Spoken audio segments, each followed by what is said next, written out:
Hello, everyone. Hi there, folks. This is Avery. This is Rita. And you're listening to I Don't Know Her, the podcast where we talk about women and some other folks that you've probably never heard of. But you should have. And now you will. Alrighty. And do you have something to tell me? Or ask me? So this has been bothering me this week. Have you watched the British baking show? Oh my God, are we going to talk about the Mexican episode? We're going to talk about the Mexican episode. Holy shit. Abby and I were screaming at the television. Okay, so I stopped watching that show because Team Mary Berry all the way. And Prue, I'm sorry, not my jam. Yeah. She's horrible at describing food. Like, not everything's gluey, Prue. It's other textures. Anyways. People were telling me, I saw some buzz online, and I was like, has anybody ever seen it? Seen this episode? Some people were telling me, oh yeah, we saw it, but how do they expect British people to know anything about this or about this culture? And I was like, well, if you're going to do an entire episode, this is a professional show that's been on for years. Do you think that they might have done any research? Any? And I just also was like, why are you doing a Mexican episode? You're a baking show, and the things that they had them do were not baking. They had them make tacos. Oh my God. The fact that Prue and Paul could not tell the difference between what a taco and a tortilla was had me livid. I was screaming. I was like, that's the tortilla, it's not a taco. Losing my mind. The conglomerate of all of the ingredients is the taco. Right. It was like, okay, you understand what a sandwich is, right, Paul? The bread is not the sandwich. The sandwich is the bread and the other components in it. So if you were going to talk to somebody who made a hoagie, you would be like, the bread tastes blah, blah, blah, and has this texture, and the filling blah, blah, blah. Or a ciabatta sandwich. How is the ciabatta bread? It was he literally was like, well, the taco is, stodgy or whatever. And it was like, the tortilla. And I brought this up because my boyfriend and I wanted to watch it. And so I was like, it can't be probably that bad. And the first scene is the two hosts in ponchos and sombreros. And Taylor and I both just go, oh. Oh no, Abby and I were like, oh no, this is real. I had already seen, as you said, online shit about how bad it was. Yeah. But I still was not prepared. And how about them trying to fucking use avocados? That one person who was trying to peel an avocado with a knife. Tell the listeners exactly what happens with this poor avocado. This avocado, she's trying to peel it like peeling the skin apple off of an apple. And we were like, what the hell? So my issue is I didn't finish the episode. I couldn't. You didn't get to the dulce de leche cake that they could not pronounce? No. And for me, I find offense in when people will be like, it's arroz con pollo. So they're like, arroz con whatever, I don't know. And it's it's just, I feel like, I know you're embarrassed, and I know that you don't quite know how to say it or how to roll your R or whatever. That's fine. But at least, just finish the word. You don't have to put the accent on it. There's a way you can pronounce it without the accent. I just feel like it's very dismissive. And they did that a lot during that episode. And then kind of made it into a joke. And I was like, should I be offended? People are telling me not to be offended. It is very offensive. That entire episode was offensive. From literally the moment it opened with sombreros and ponchos to the moment it ended, I was like, this is the most offensive episode of the show that could have possibly been created. Although I will say that the next one wasn't great either. Oh, no. Well, too, okay, so them having them make tacos didn't make any sense. No. Which means that whoever is putting this show together didn't do any research into the plethora of the baked goods that come out of Mexico. If they were going to do a challenge about Mexican food in the baking world, then choose baked goods. A tortilla is not a baked good. No. And also, it's not a very complex food to make. No. It's salt, masa, and water. Yeah. A little bit of fat if you want. And it's like, so what did they have to do to make it more like hard to make was like to make an entire meal. Well, boys, like we're not this is not a cooking competition. It's a baking show. Yeah. And some of those people had just wild things they put in their tacos. Like they didn't have any idea what they were doing. No. It was a mess. It was a problematic mess. And so I've been simmering on it, and I just kind of like, I don't feel like I should be told that I should be understanding. Like, oh, well, they're British, so they don't know anything about this culture. So then you don't shouldn't do be it. mad. Yeah, and exactly. I was like, then leave it alone. Yeah, that was my whole idea. I was like, okay, I can get that maybe, it's an entire continent away and you're just not as familiar as we are, right? In North America, like everybody is fairly familiar with the flavor profiles, the various like dishes, although not everybody, obviously.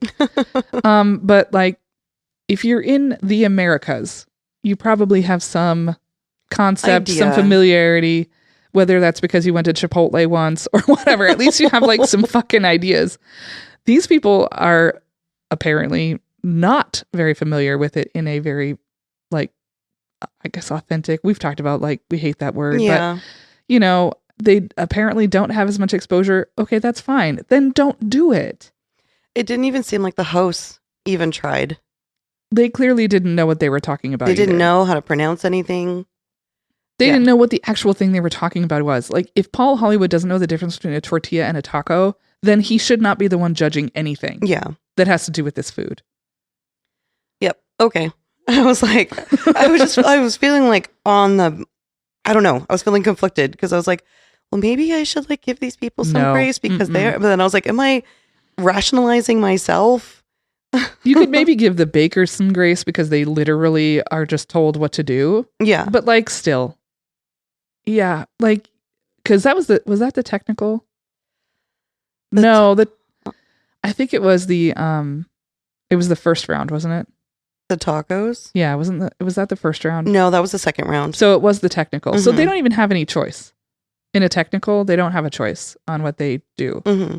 So I can forgive the bakers a little bit and give them some grace, but I cannot give the show itself, the people, the writers, the producers, the hosts, the judges. No, all of those people are absolutely responsible for that. Yeah. As soon as they brought the maracas out too, I was like, I'm out. I'm out.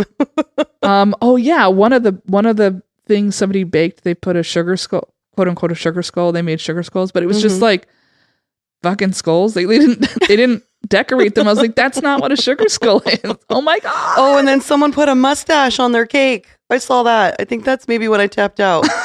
They put a fucking mustache on it, like a handlebar mustache, and I was like, this is a joke. Truly, truly one of the worst episodes of television I've ever had to watch.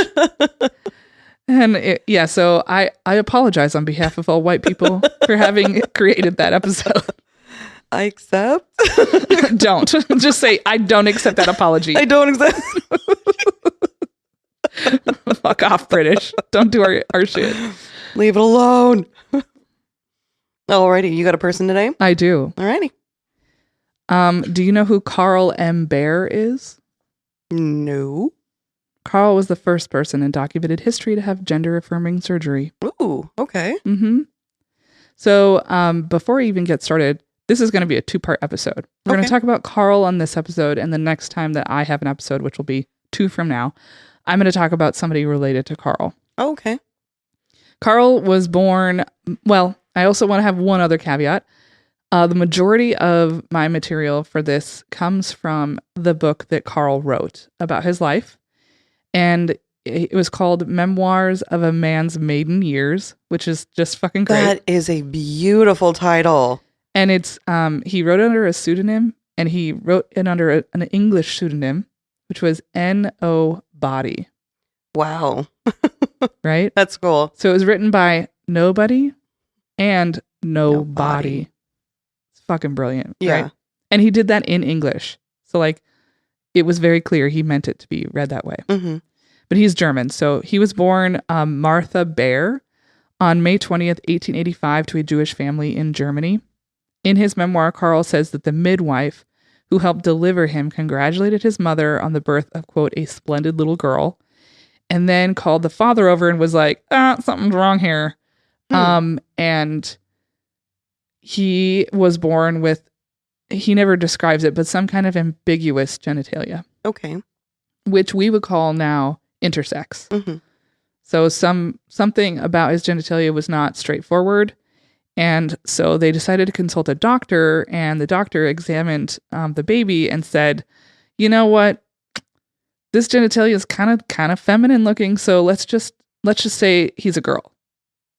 Okay. Made the choice, which has happened many, many times. Continues to happen now. Mm-hmm. So at the time, having an intersex child, and even today, having an intersex child is like not something that people talk a lot about. And in the case of his family, they didn't want people to know. So they made a deal with the doctor. They paid off the midwife so the midwife wouldn't talk about it. They did like a handshake with the doctor, paid off the midwife, and then they, from then on, named the baby Martha and raised Karl to be a girl. Mm-hmm. And obviously that's going to be problematic from the very beginning. Yeah. One of Karl's earliest memories that he recounts in his memoir is when his mother was bathing him and she started crying at the sight of his naked body. He doesn't have any idea what that means. He just knows that he's in the tub and his mom is crying and puts him to sleep in his crib or whatever and is crying next to him. And he also encountered nursemaids over the years who would see him undress and they would gasp or giggle at him whenever he was unclothed. And he told this story in his memoir. He said, quote, "When Marie was bathing me one day, she whispered so much with the housemaid who had come into the room that I grew angry. They laughed long and loudly and left me sitting in the water, saying all manner of things about me which I did not understand, but which were obviously nothing good." Oh, no. Yeah, so... Just totally traumatizing. Right? And creating this shadow of shame. You remember things like that. Even if you're little and you don't understand what they mean, you remember the thing happening. Mm-hmm. And you remember how you feel. I can understand the anger part of, Yeah. Yeah, I can imagine being a little kid being like, what the fuck is your problem? Mm-hmm. But he doesn't really understand why people are responding to him in the way that they are. He just knows that they're responding to the way he looks. Mm-hmm. And he starts to internalize that there's something not right about how he looks. And it's not until he's a bit older and he starts playing with other kids that he starts to really get an idea of what's happening. He starts playing with some neighborhood girls in his little cul-de-sac.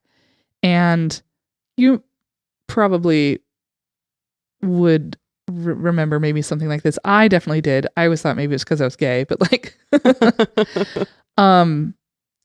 little kids will examine and compare. Oh, yeah. They'll be like, look at my little the little and boys would pull down their pants and, you got a pee-pee, I got a pee-pee, things like yours that. Looks different. Mine Okay, so that's what happens with these kids, these little girls and Karl.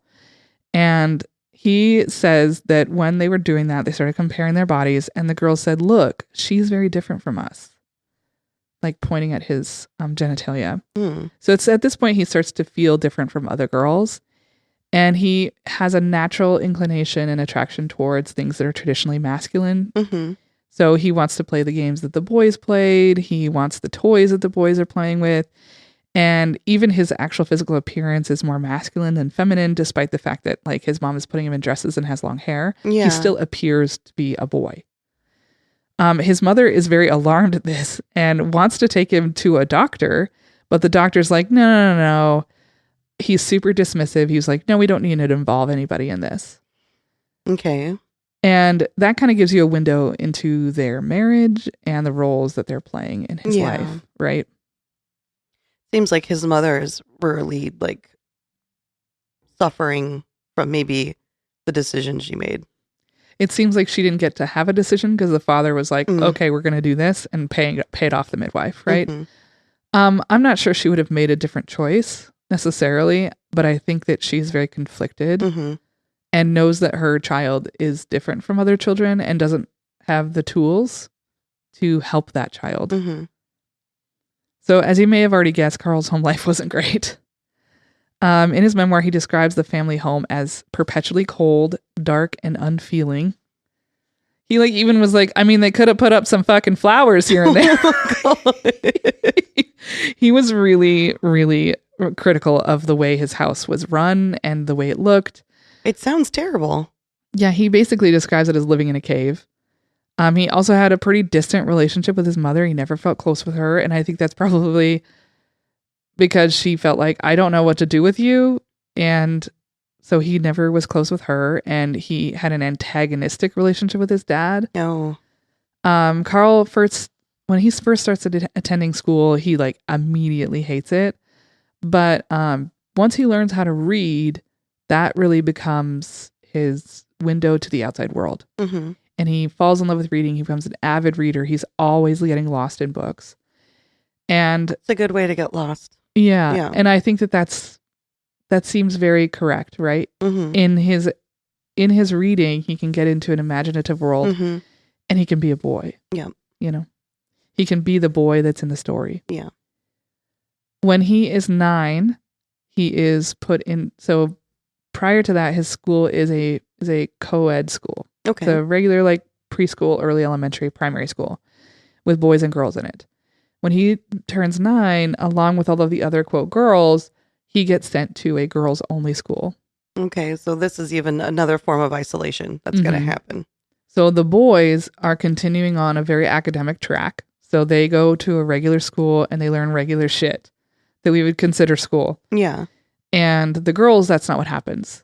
They go to a school where they learn like domestic science. Mm-hmm. The classes that he's required to take, mandatory classes, are things like needlework and dance. Oh, gosh. And of course, he hates them. He wants to avoid them. He actually eventually ends up paying his sister to do his needlework for him. Oh, my gosh. Which I thought was very clever. Good for you.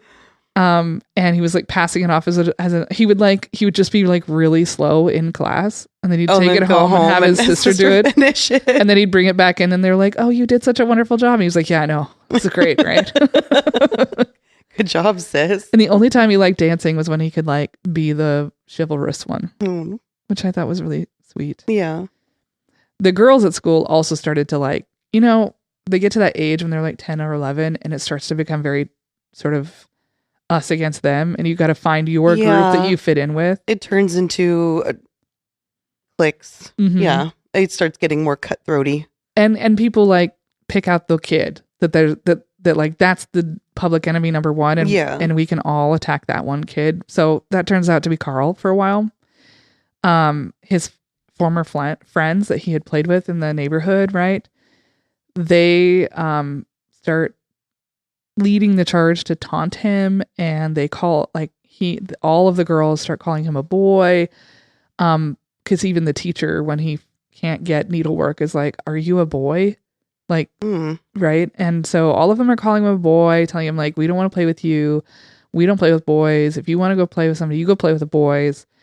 And so they ostracize him. Nobody will talk to him. Nobody will play with him. He's just alone at school all day long. Oh. And he's like, am I a boy? Am I? And like everybody's seeing this thing. And he feels like he knows, like, I'm attracted to these things that boys are attracted to. Like, what does that mean about me? And he really wants to ask his parents. He's like, I'm going to do it. I'm going to ask them. But every time he starts to work up the courage, he just can't.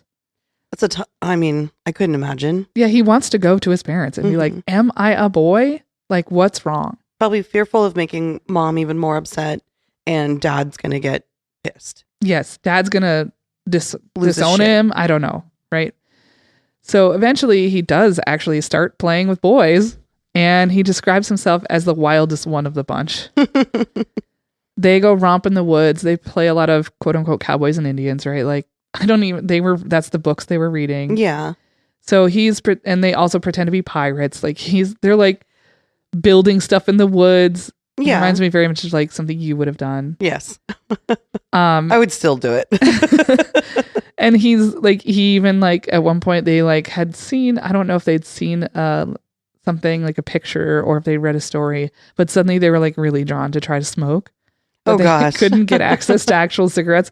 So they're like making fake cigarettes out of like Twigs. And bamboo and shit. And at one point they go to the loft of his house and they're smoking inside the house. And his dad is like, the house is burning down. No. And it becomes like this whole thing. And then it turns out that like it was just him this whole time, like playing around. Yeah. He gets in a lot of trouble, but that's that.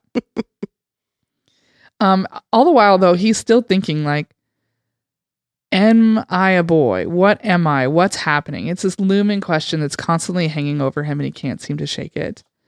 When he hits 12 and puberty starts to set in, he gets what he thinks is a cold. His voice becomes hoarse. Oh. And he thinks, oh my God, I'm dying. At that point, tuberculosis was a really big problem. Mm-hmm. And he was sure he had the consumption, which is what they called it then. He thought he had tuberculosis. He truly thought he was dying. In fact, his mom took him to the doctor and the doctor was like, oh yeah, he has TB. It's fine.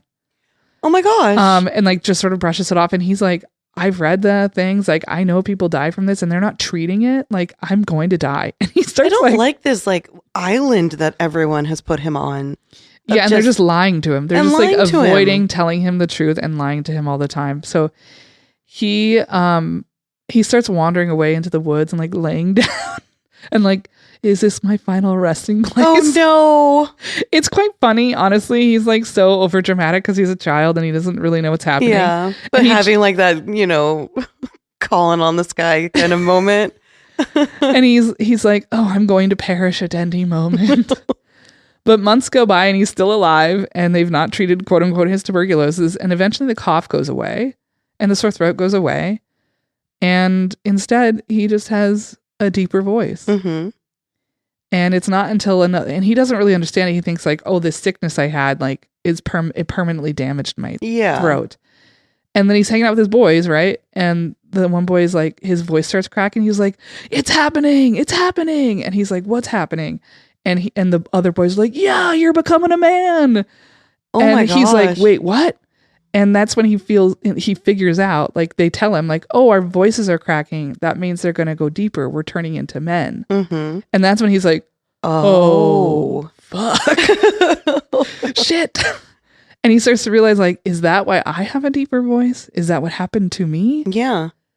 And like, no one is talking to him. He's just got all of these unanswered questions. And all of these scary signs that are pointing to a thing that this world is telling him he's not. Yeah.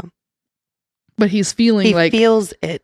Yeah. He feels it in his soul. And he's like, and he is obviously this thing that he's like, am I this thing? And yes, it's like, yes, you are. You are in fact that thing. And so now he no longer thinks he's going to die. Well, that's good. I mean, that's at least a little bit off of his plate. Yeah. He's no longer going to die, but now he's like, oh my God. What does this really mean, though? Oh, yeah. What's the next step? As the kids around him are like barreling into puberty, the separation of the sexes becomes more glaring to him. Mm-hmm.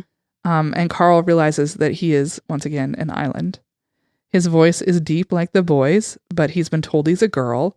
He does not develop breasts like the other girls. Mm-hmm. He doesn't menstruate like the other girls, but he's conditioned that he is a girl. So obviously there's something wrong with him. Right? Yeah. So when he turns 15, he starts to have sexual desires, and they're towards girls. Well, I'm assuming, yes. Which really then fucks with his head, right? Oh, no. Because now he's not only questioning his gender, but also his sexuality. Because if he is a girl, then he's got this other thing that's gone wrong, right? He's like, oh, I'm an aberration. Like, that's how he feels. Like, yeah. I like girls. I shouldn't like girls. I should like boys. I don't like boys. I think I am a boy, but I think I'm also a girl because that's what everybody tells me I am. Oh, this is turning my stomach upside down. Just like the amount of anxiety he probably had every day. Just sitting in class, staring out the window, contemplating his existence. Yes. Yeah. Yeah. And I mean, not to extrapolate that too much, but like, that's how trans people feel now, right? Like that the world tells us we're wrong for feeling and developing the way that we want to develop. Mm-hmm. And this is the this is the late 1800s, right? It's 1900 exactly when he's 15, because he was born in 1885. So this is a long ass time ago. Mm-hmm. And these are the same issues that he's contending with that we contend with today. So this is what he writes in his memoir about what he was feeling at the time. Quote, "Why did my parents not speak to me about this? A wild desperation and determination to know the truth took hold of me. Hundreds of times I determined to ask my father and my mother, but time and again my courage failed me. My inhibitions about speaking to my parents are surely incomprehensible to many, but it was the result of my upbringing. Not that we were forbidden to speak of sexual matters, but in our parents' home, not even the slightest reference to sexual matters was ever made. That is why it was quite impossible for me to ask my parents about what was depressing me. I really do not know what my parents must have thought when I failed to begin menstruating. My mother may have been seriously worried. My father shrank from the fuss." You're just both in denial. Yeah, nobody's telling No him. one's saying shit. They're just ignoring it. Like, if we ignore it long enough, it'll go away. Yeah. If we just never talk about it, it's never there. And you can just see, like, he's talking about, like, it wasn't that it was forbidden to talk about, it's that it just wasn't talked about. So we couldn't bring it up.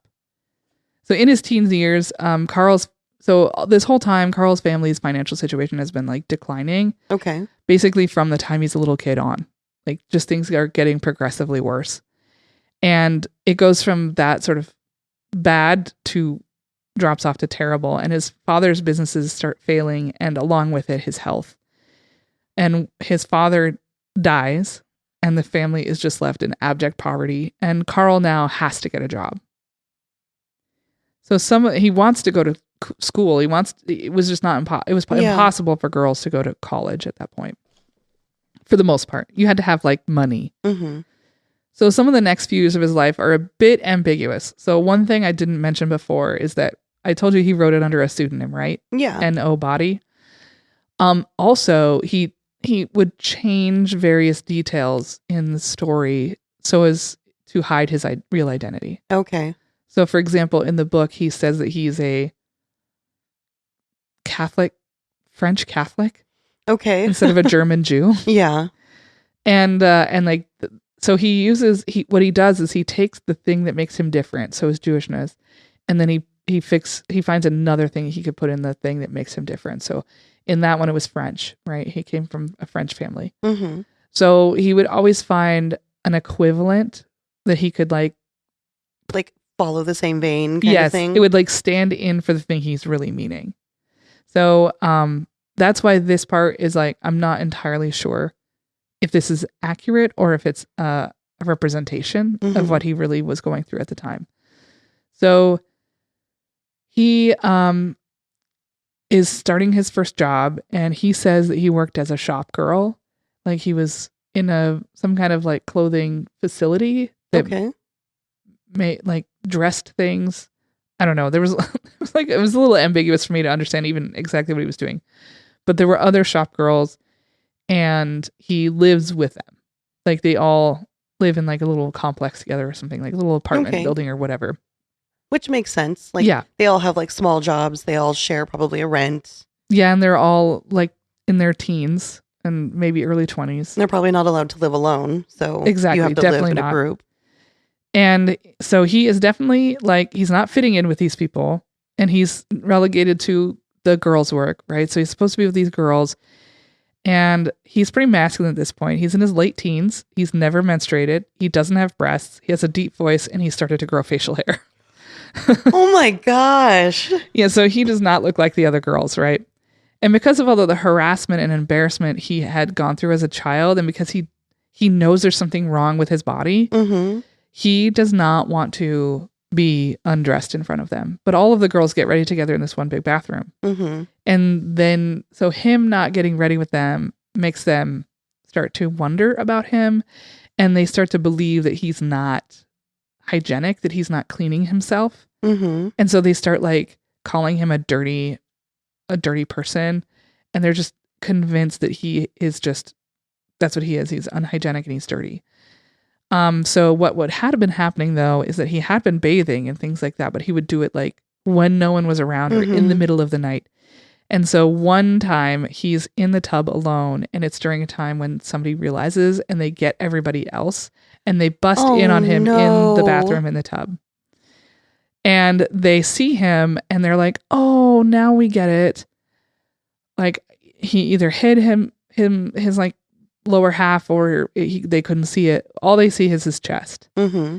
And they're like, oh, we get it. You were just embarrassed because you're flat chested. You haven't developed yet. Yeah. And so then after that, they just feel sorry for him, and they like make him, like they take him under their wings. And he starts to, for the first time in his life, be in an intimate girl setting, right? Like girls in their late teens, early 20s who are talking about boys, and they're getting undressed and dressed, and they're, talking about their feelings and all of this stuff. And he later on is like, I was really fortunate. I'm the only man on the planet that's been able to be that close to what the inner feelings and thoughts are of women. And he feels like that's a strength that he's got in his life.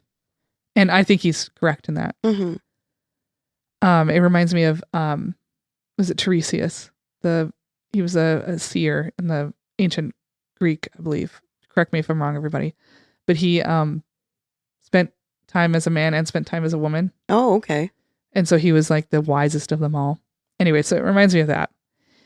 But then at that point he's like, well, I must be a girl because like they think I'm a girl. But there is obviously something wrong with me because I've never menstruated.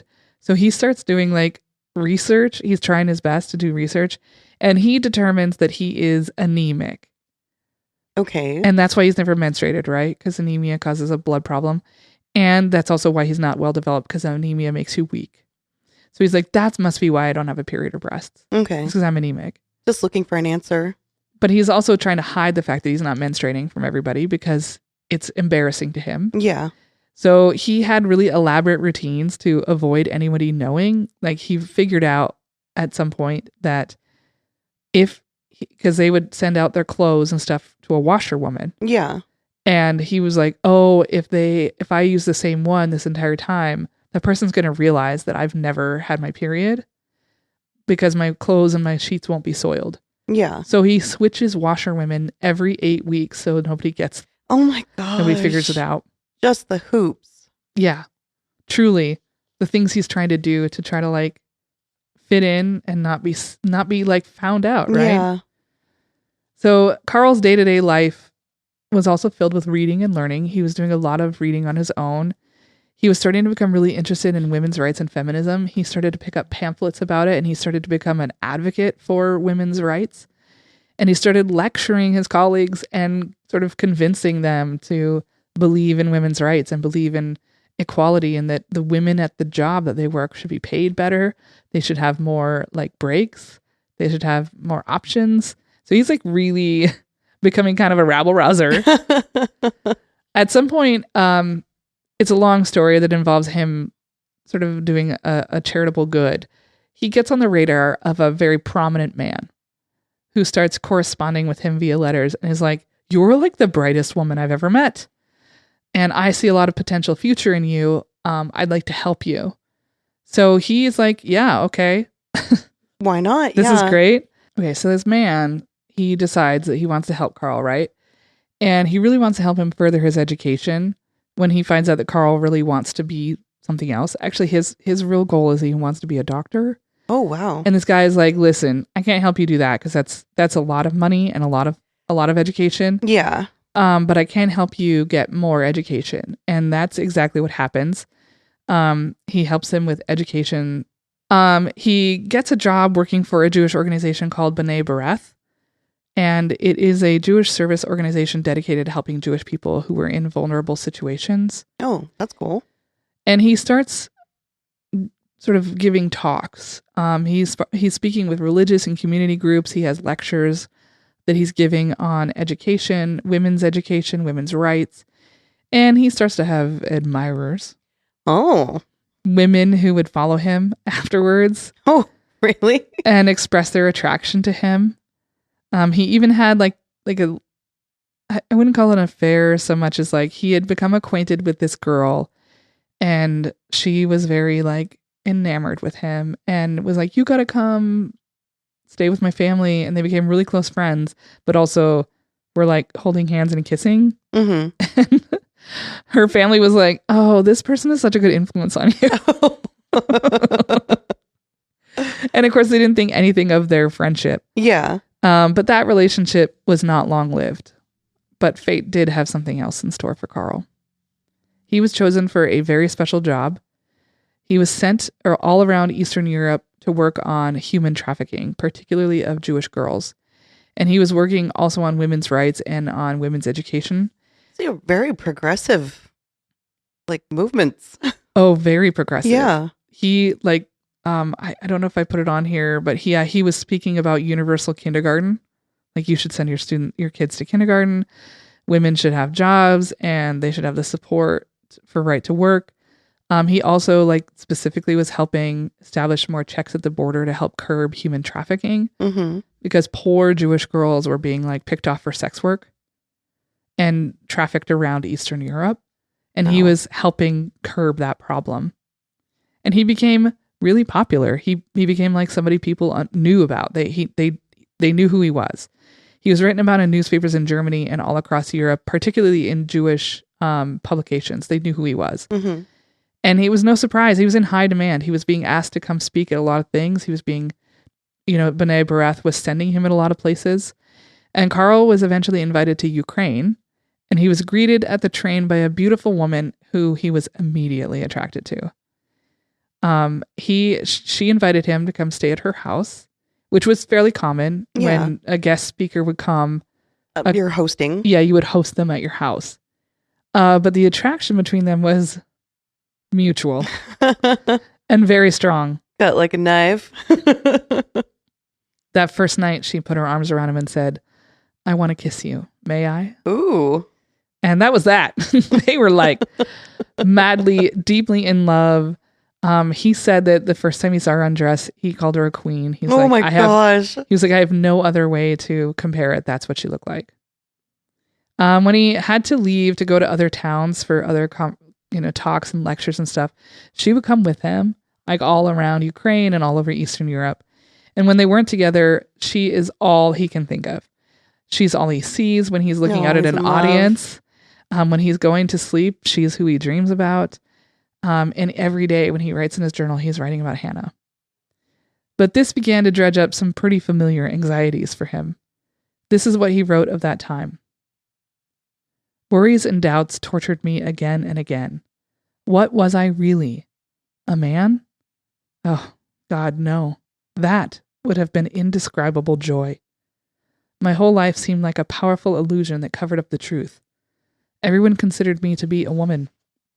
How could I have ever thought I was a man? I was an abnormally formed girl, that was all. But this feeling? I did not know, neither of us did. Could this joyous, compelling power be a vice? Could being intoxicated with the purest of joys, the most beautiful thing in life, be a vice?" Mm. Still even so happy, but also still so sad and confused. Yeah, to be a man. Oh God, no, what indescribable joy. Almost like he doesn't deserve it. Well, he's like, it's not me. So if I were that thing, how much happier would I be? Oh my God, it would be incredible, right? But alas, he still does not have the means to be a man in his day-to-day life and presentation. So when Karl was finally required to leave her behind, he returned to Germany. And this is a little bit fuzzy. He was sent to, at the time it's called Galicia or Galatia. It was Spain. And it was reported in a couple of different things that when he was sent to Spain, he was supposed to go there for 2 years, but ended up having to come back after a year because of the Spanish government was like, he's too masculine for a woman. It's inappropriate. Okay. So back in Germany, Karl became inconsolable and distraught. He saw no way of moving his life forward. He was like, I'm in love with this woman I can't be with. Mm-hmm. I am a person who doesn't have any, I don't know what I am. I can't be with her because she needs to be with a man and I'm not a man and I don't know what we're doing. So he calls upon a friend who is a doctor and he's like, "I could use your help. I really want some poison." Oh no. Yeah. So, content warning for suicidal ideation. He has become convinced that the only way forward is to die. And his friend is the way that he thinks he's going to be able to do this. And his friend denies his request. He's like, "I'm not going to help you do that." That's a good friend. But Karl was in such a bereft emotional state that he could not see another way forward. And actually, he and Hannah both had sort of made a suicide pact. Oh my gosh. They were both going to die by suicide because they could not be together. And of course, his is a layer like, we can't be together because of who I am. Mm-hmm. So once again, though, fate intervenes. He is getting off of a tram one day and he injures his foot. It sounds like when you say injures his foot, it's like it must not be a big deal. But it apparently was a big enough deal that he had to be hospitalized and he got an infection. He was like feverish. Ooh. There was a whole lot of things happening. I wonder if like maybe tripped and fell, broke something. I don't know. But while he's there, the doctor examining him is like, this patient seems like a man, but his ID card says he's a woman. Mm-hmm. This is not a job for me. This is a job for someone else. And he calls a physician, or the physician calls Dr. Magnus Hirschfeld. Do you know who that is? I don't. That'll be part 2. Ooh, okay. Dr. Magnus Hirschfeld was a Jewish doctor who was widely known at the time. He was considered an expert on sexuality and gender. In fact, in the United States, they called him the Einstein of sexuality. Oh, wow. He was invited by this physician to come and meet this patient of his because he was like, listen, this is out of my wheelhouse. You've got a better expertise than I do. Yeah, come talk to this patient. So in the epilogue of Karl's memoir, which was published in 1907, Dr. Hirschfeld explained what he believed was gender identity, what we would call gender identity. He said this, quote, "The sex of a person lies more in his mind than in his body. Or to express myself in more medical terms, it lies more in the brain than in the genitals." Yep. 1907. Wow. 1907. He also advocated for medical professionals and parents to leave intersex children alone and let them decide their gender on their own. He also called on the public to be less prejudiced towards trans and intersex people in this part of the book. Mm-hmm. So Hirschfeld goes to Karl and is like, listen, I think I know what's going on with you. I'd like you to tell me from the day one. Tell me about your life. And so Karl is like, I don't know why, but I felt like I could trust him, and I told him everything. I told him my entire life story, my whole childhood, how this all happened. Probably just maybe doctor made him feel safe, and then also just ready. Like, I got to get this out. I gotta get this out. It's gonna kill me, literally. Literally, yeah. He tells him everything. He tells him about Hannah. He tells him how he feels on the inside. And after listening to Karl and performing a physical exam, this is what he says to Karl, according to his memoir. Quote, "If you wish to be close to your friend and you can secure a future for her, then go ahead and marry her. You are as much a man as I am." Wow. Can you imagine how affirming that would be to be told that by a doctor? And know that you're not wrong. You're not wrong. You're not a mistake. You're not this question mark. So Dr. Hirschfeld told Karl that all he needed was a minor operation to become the man he'd always been, and that he would help Karl get the necessary legal paperwork to have his birth certificate and all of his identity papers changed. Oh, wow. As soon as he was well enough to do so, Karl wrote to Hannah and told her about this new path. And Hannah wrote back and told him he should absolutely have the surgery and he should transition and that she would, quote, free herself for him. Did I not mention that she was married? Oh, fuck. What? That is exactly how I found out that she was married. That's how it comes out in the book. It's like, we've learned about Hannah for like 30 pages. And then all of a sudden it's like, she needs to free herself and get divorced. I was like, wait, what? I reread the entire thing. So I was like, I must have missed it. He must have had like a line in there and I just skimmed over it. I read the entire thing and I was like, bitch, what? You did not tell me she was married? And the plot thickens. Okay. So she's married and needs to free herself. Okay.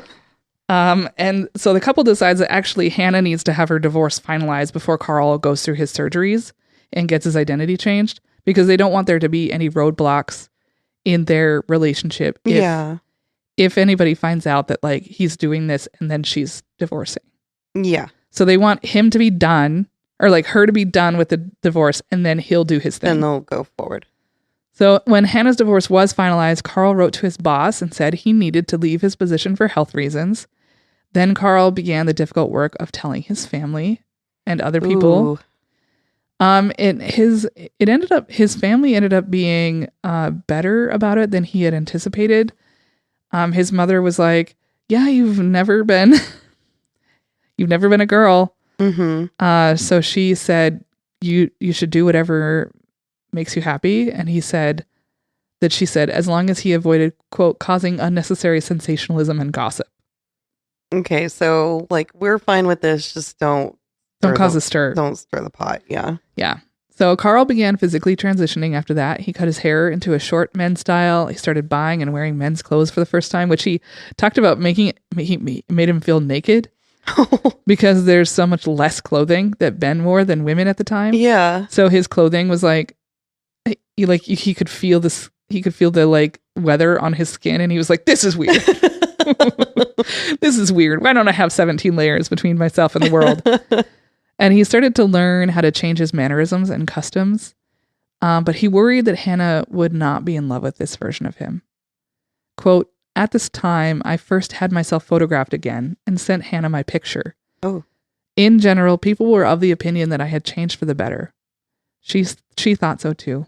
And I was very pleased that she did. That is also a very scary thing for people transitioning who are in relationships of like... Don't I know it? Yeah. I've been witnessing it. Yeah. Don't I know it? And in fact, I thought about you on this next quote. Mm. A gentleman whom I'd known for years before my change had to be told of my secret. Later, he assured me that I seemed more familiar to him in the first half hour of our new acquaintance than I had during all the years before. I 100% know that. Yeah, I think it was you or maybe even another friend of mine who was like, I feel like I see you. I see you. I'm seeing you for the first time. So Karl had a series of gender alignment surgeries, and 2 months later, in December of 1906, Karl was granted a medical certificate with his corrected gender. And a month later, he was able to get a new birth certificate with that and had his identity confirmed by the courts. Awesome. So a year after his surgery, on October 10th, 1907, Karl married Hannah. Oh. Unfortunately, she died just a year and a half into their marriage. Oh, crap. What did she die of? It said that she had pneumonia. Okay. She was just 29 years old. Oh, that's a fucking bummer. Right? Such a bummer. Karl wrote his book, Memoirs of a Man's Maiden Year, in 1907. So that was the year that they got married. And the book became an immediate sensation. It was immediately popular. In medical circles, the book was praised for its educational value, and literary readers and reviewers thought it would help change people's hearts and minds. Mm-hmm. And it was also seen as, unfortunately, pretty sensational. Like, a lot of people were buying it for like the juicy parts. Yeah. Despite Karl and Dr. Hirschfeld's attempts to make it like, no, we want you to feel empathy and we want you to understand, but we don't want you to be like sensationalized by it. Like it's not a circus show kind of thing for you to come and voyeur. Yeah. And unfortunately that happened anyway. But, and you might be asking the question, like, how do we know that this was actually Karl's book and not like somebody else's? A lot of historians have done some pretty intense work to like connect the dots. It's very clear that that's who that is. Mm-hmm. So if you were under any impression that we didn't know for sure, no, it's pretty clear. Like we have the paperwork of his, his documentation from when he got his identity changed. We have his wife's grave. Oh, jeez. Like we know who they are. Yeah. We know that this is who he was. So the book was so popular that there were at least 6 printings of it after 1907, which is huge. That's a big deal. And there were also 2 silent film adaptations of the book. One was in 1912 and another was in 1919. Karl went on to marry again to a friend of Hannah's named Elsa. He worked at a life insurance company for 9 years, but in his free time, he was still advocating for social justice stuff and women's rights. He wrote articles about human trafficking and served as the head of the community parliament for the Berlin Jewish community. In 1920, he actually became the director of the Berlin chapter of B'nai B'rith, which was we had worked for before, which was an incredibly important position. And he was in charge of B'nai B'rith in Berlin for 17 years until 1937, when he was shut down by the Gestapo. Oh, geez. So Karl was arrested by the Gestapo, and he was beaten and tortured by them. But he survived. After months they were like, we gotta get the fuck out of here. Yeah. After months doing a lot of legwork, to get out of Germany, Karl and Elsa were finally able to emigrate, and they moved to Palestine, where he worked as a bookkeeper. And I guess there's a little twist here. Okay. I guess Karl and Elsa decided to be polyamorous at some point. If you can handle it. Because Karl brought his secretary into the marriage, and it was not. I guess it was open enough because the man who wrote the afterword of Karl's book, his name is Hermann Simon, and he's a German historian. And his family was acquaintances with the Baer family, and found a postcard that his mother had received from Karl Baer that said, quote, "Greetings from Karl M. Baer, together with wife and Fräulein." So yeah, he was getting it, I guess. So Karl's second wife, Elsa, died on January 14th, 1947. And 3 years later, Karl married his other partner, the secretary, Greta Gittler-Fish. Karl M. Baer, the M stood for Martha, which I thought was really sweet because I kept my middle initial too. Yeah. Karl M. Baer died at the age of 71 on June 26th, 1956 in Bat Yam, a city just south of Tel Aviv. He was buried in the Kiryat Shal Cemetery in Tel Aviv. And this is, I thought, really sweet. So when Hannah died, one of the things that made her grave unique was that her tombstone was laid flat instead of upright. Yeah. And when he died, his tombstone in Tel Aviv is also laid flat. Oh. In reference to his first love, Hannah. So Karl's journey as an intersex person provided one of the first windows into the idea that gender is not determined by one's sex. And he has become a beacon for trans people all over the world, then and now. And I was really pleased to be able to share his story with you. Oh, so good. Yeah. Yeah. That's the story of Karl M. Baer, the first person on record to have had a gender alignment surgery. That's a heavy story. Yeah. But I mean, relatively happy-ish. I mean, yeah. Got to be able to be who he is. Yeah. Well, and because he did his transition in 1907. So he was 22. I mean, it's pretty young. He got to live basically his entire adult life in the body and in the way he wanted to be. And in the state of mind that who he was. Yeah. Yeah. So I loved his story. So I got most of my work from, as I mentioned, his memoirs, which is called Memoirs of a Man's Maiden Years by N.O. Body, which was really written by Karl M. Baer. And there was an epilogue written by Dr. Magnus Hirschfeld. There was a foreword that was written by another person that was like really important. And the English version was translated by Deborah Simon. Wonderful. I can't wait to hear part 2. I know. Part 2 is a doozy. Is a doozy. Most people have probably heard of Dr. Hirschfeld in some way because he's been in a lot of pop culture. But his full story is fucking fascinating. It involves the entire world. Okay. Oh, Jesus. Yeah. Okay. So that is, look forward to part 2 with Dr. Magnus Hirschfeld. Awesome. That was great. Thank you. I really like that a lot. Trans rights. Yes. I was talking about this the other day online, like gay history is fucking fascinating. It's gripping. The history of the people we talk about on this show is, to me, the best history. Like, I am sad that our students in this country and across the world don't get to learn about these people. Yeah. Because I think there would be a lot more kids interested in fucking history if they were like, oh, this polyamorous intersex man existed. Yeah. And like in the early 1900s. Yeah. And was like a German Jew. I mean, that's a really fascinating story. Yeah. And it has layers and layers and layers of like identity, religion. I mean, fascinating. Yeah. If we had more access to stories like this, imagine less of the struggle we would have as young adults. Right. Because like we would no longer have Republicans being able to say things like, this is new. Yeah. Bitch, it's not new. That's not fucking new. It's not new at all. And if you want proof of it, I have Dr. Hirschfeld and Karl M. Baer. Yeah. Awesome. That was great. Thank you. And thank you everybody for listening. And if you're interested in some merch, click on the links in our bio.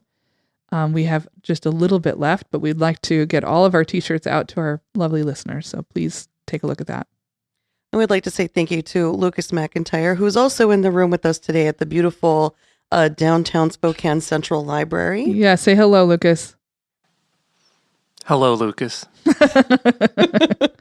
And we'd also like to thank Jennifer Finch for our raucous theme music that fits today's character so well, I think. Yep. All right. Till next time, folks. Goodbye.